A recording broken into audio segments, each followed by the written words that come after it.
नमस्ते दोस्तों, आपका स्वागत है भक्ति सागर चैनल पर।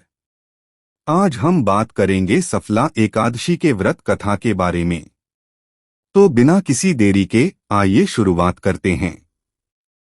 ब्रह्मांड पुराण में युधिष्ठिर की श्री कृष्ण कथा में इस तिथि की महिमा का वर्णन किया गया है।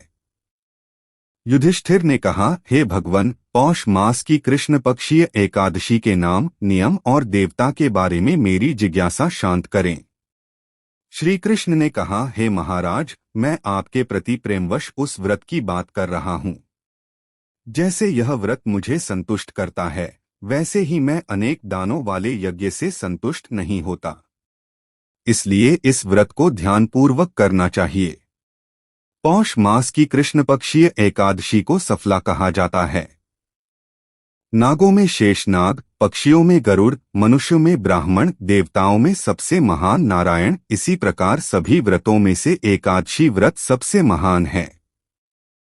हे राजन, जो मनुष्य इस व्रत को करते हैं वे मुझे अत्यंत प्रिय हैं। उन्हें इस लोक में धन और परलोक में मुक्ति मिलती है। हजारों वर्षों की तपस्या से जो फल नहीं मिलता, वह केवल सफला एकादशी के रात्रि जागरण से ही सहजता से प्राप्त हो जाता है। प्रसिद्ध चंपावती नगरी में महिष्मत नाम का एक राजा रहता था। राजा के 4 पुत्र थे, परंतु उसका बड़ा पुत्र लुम्भक सदैव परस्त्रीगमन, शराब पीना आदि अनैतिक कार्यों में लिप्त रहता था।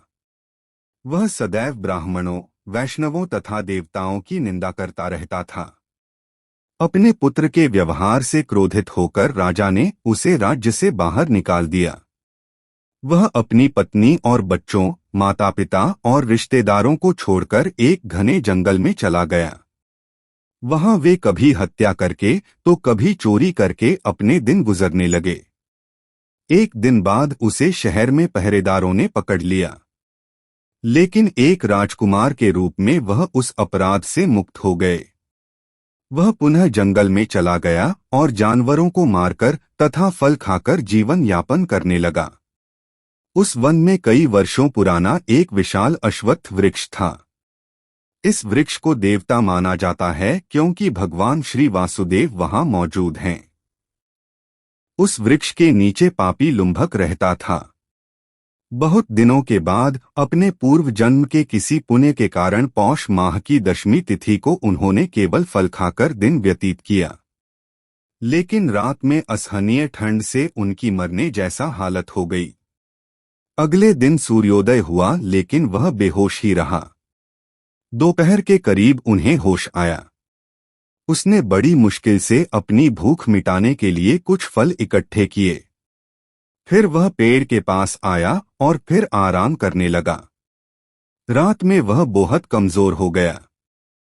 वह प्राणों के रक्षा करने लिए उस फल को भगवान को अर्पण करने के बाद भगवान से कहा, हे भगवान, क्या मुझे गति मिलेगी? उन्होंने आंसू बहाते हुए उस वृक्ष से प्रार्थना की, हे लक्ष्मीपति नारायण, प्रसन्न होइए। इस प्रकार उसने वह रात भूख और निद्रा के अभाव में गुजारी।